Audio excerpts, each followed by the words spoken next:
नमस्कार and welcome to India TV. मैं हूं शिवांगी और आज हम आए हैं FDCI के एक इवेंट में which is the woven whispers, a journey from craft to commerce. और यहाँ हम देखेंगे an amalgamation of traditional saris with that of modern trends and style. So let's go and check it out.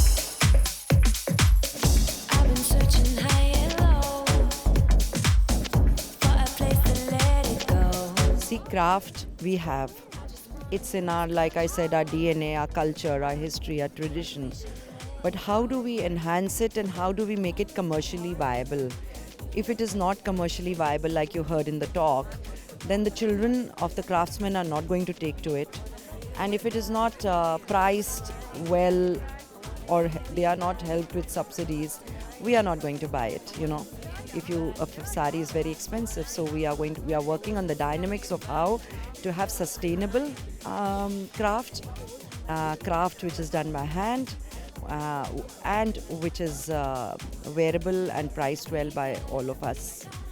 Ma'am, also, how does the partnership between FDCI, FICCI Flow and the Ministry of Textiles, will help strengthen the handloom ecosystem? FDCI, because like I said, you need influencers and you need people to talk about it. So the show with FDCI was, again, to take the reach far and wide for handloom and for Sari Day with somebody who's like influencing the fashion industry. Ma'am, please, could you tell us about your own sari? We actually loved it. The way you have draped it, the way the sari in itself speaks a lot. So please, give more details about it. So basically this is the northmost part of India. This is the Kashmiri work done by the Kashmiri artisans. And this is a south silk sari on which they've done it. And they've got the golden zari. So they've just made it interesting, which is also the need of the hour. You know, you need to make it interesting to attract the younger generations. सबके पास south silk होता है ना, सबके पास कश्मीरी कुछ होता है, but when you make something different out of it, it's more attractive.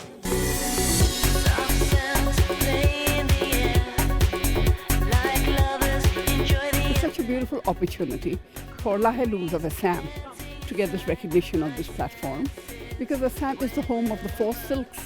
And here today, I'm very, very happy to showcase the Eri silk, the Muga silk, and the Mulberry. And also talk about Assam's unique weaving vernacular, which you must have seen in our work. So it's all about, we wanted the product to speak for itself and show the world what Assam silks, textiles and weaves really matter. And I think the product did tell its story well. It did tell. Now I wanted to ask you, what lessons can luxury brands, learn from India's traditional textile handloom? Yeah. So but I think the time has come that handloom is recognized as a craft luxury. Handloom is not something that is in an exhibition sort of a format, but where connoisseurs and art lovers and heritage lovers appreciate the work of our artisans and the oral history that they carry down the language of the weave, the silk that we work on, the story that we need to tell out of Assam. It was very important for me, and that is how Lahe Looms was really created. And Lahe means slow, sustainable in Assamese, and that's what Lahe Looms stands for. You saw right through it, baby. And I was looking for light at the bottom. The beauty of this particular sari is the weavers that I work with. Our family, I belong to the royal family of Jammu Kashmir, Ladakh. And our family has been patronizing weavers and artisans for generations to come. Just before COVID, a lot of the looms were sort of closing down because there was no income, and of course Kashmir has gone through a lot of turmoil. So I'm working with artisans that have been coming down for generations for our family traditionally, and the particular ones that I'm wearing is done by women weavers. Saris are timeless and are our ornaments, honestly, and I absolutely love saris. I was looking for light in the darkness. Maybe I told you a lie, but this is honest. You got me getting obsessed, I couldn't help it. You got me begging for love. Inherently, it is sustainable because all the works have been done by hand, as the name itself says, handloom. It is sustainable, and now the work has to be done like how to sustain the people behind, like who are working behind it, the craft, like to sustain the craft. And many, like all the brands are making continuous effort to do that. Now, like as we were discussing in the panel also, like how to sustain the craftsmen.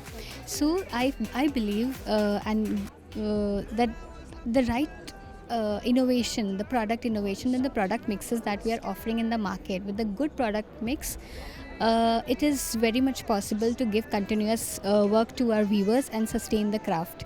And that is the definition, like how handlooms are sustainable.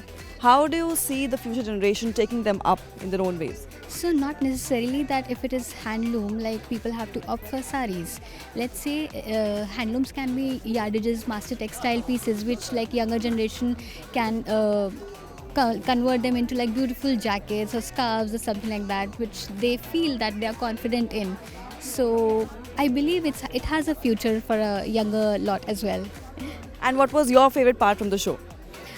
It was lovely to see how like so many women have come together to put up this beautiful show. It was phenomenal, and the work they are doing is incredible.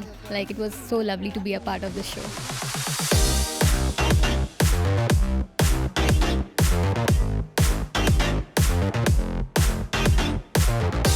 Some people often, they struggle moving in sari. Was that the problem with you as well today or not? Today it was not that much problem for me because it was styled in such a unique way. If you'll see me in a sari, it was all backless from the back, and from the front they have draped in a way that I was able to walk and kick off and then walk. Yeah, it was pretty comfortable for me to walk today. What does sari mean to you personally? Sari means like I feel royal, very royal, because it was all in that silk sari, and these are very fascinating. So I just love and to be draped in a traditional wear. So I just love it. It gives me very royal look also as well.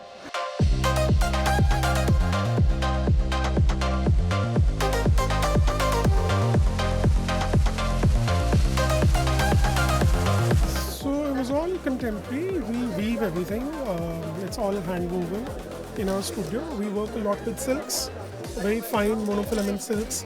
There was a lot of real zari, gold plated, the Banarasis. So we had three different stories. One was softer silks, one was real zari in woven in Banaras, which was the Varanasi weaves, and the third one was modern contemporary metallics, which we're very well known for. And yeah, so I think the idea was just to do something which is fresh and modern and lightweight.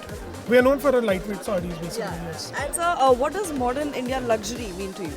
What you just saw, I think something which has quality, which is more sophisticated. I think it's a lot of value. Like, so when you wear things, you should feel good and you should feel empowered. And I think that is for me something slow, something nice, something natural.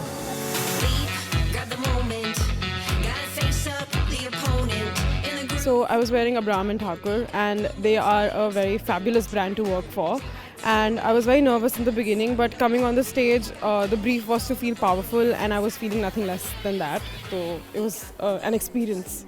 And how did you like your outfit?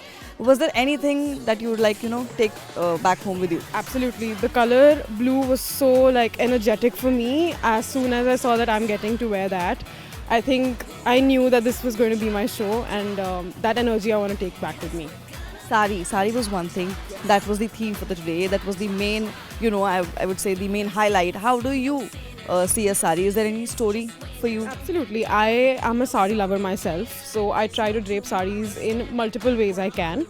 And I think saris are so unique to what they are, and contemporarizing them is such an interesting take on things. So I try to contemporize them in my way anytime I get an opportunity.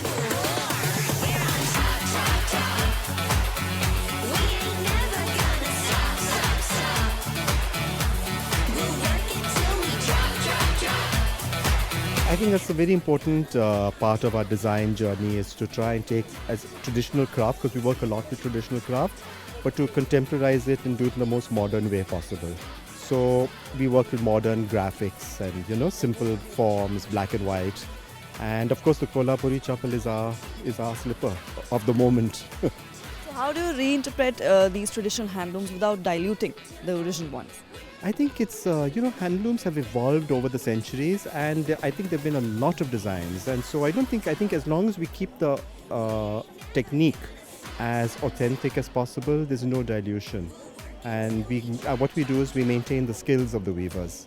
And what was the biggest challenging in this, making from craft to commerce? Well, that's always a challenge, but we're managing. But the whole process, and I think there is a very large number of people who do really appreciate and who do understand this now. So it's been a good journey.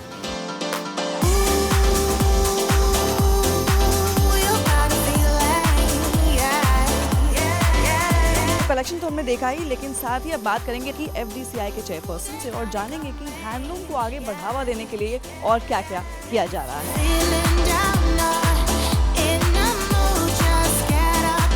So we are very happy that all the sarees you saw today are from 4 regions.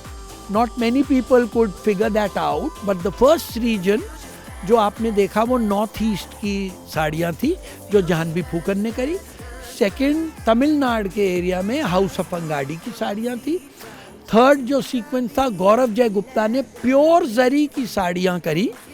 और fourth sequence में Abram and Thakur ने उड़ीसा का इकत किया। सब साड़ियाँ handloom की थीं और इसीलिए ये DC डेवलपमेंट कमिश्नर हैंडलूम ने ये शो किया है, पर फिकी के साथ जुड़ के, और FDCI ने इसको क्यूरेट किया। मेरी खुश नसीबी थी कि मैं इसको क्यूरेट कर पाया।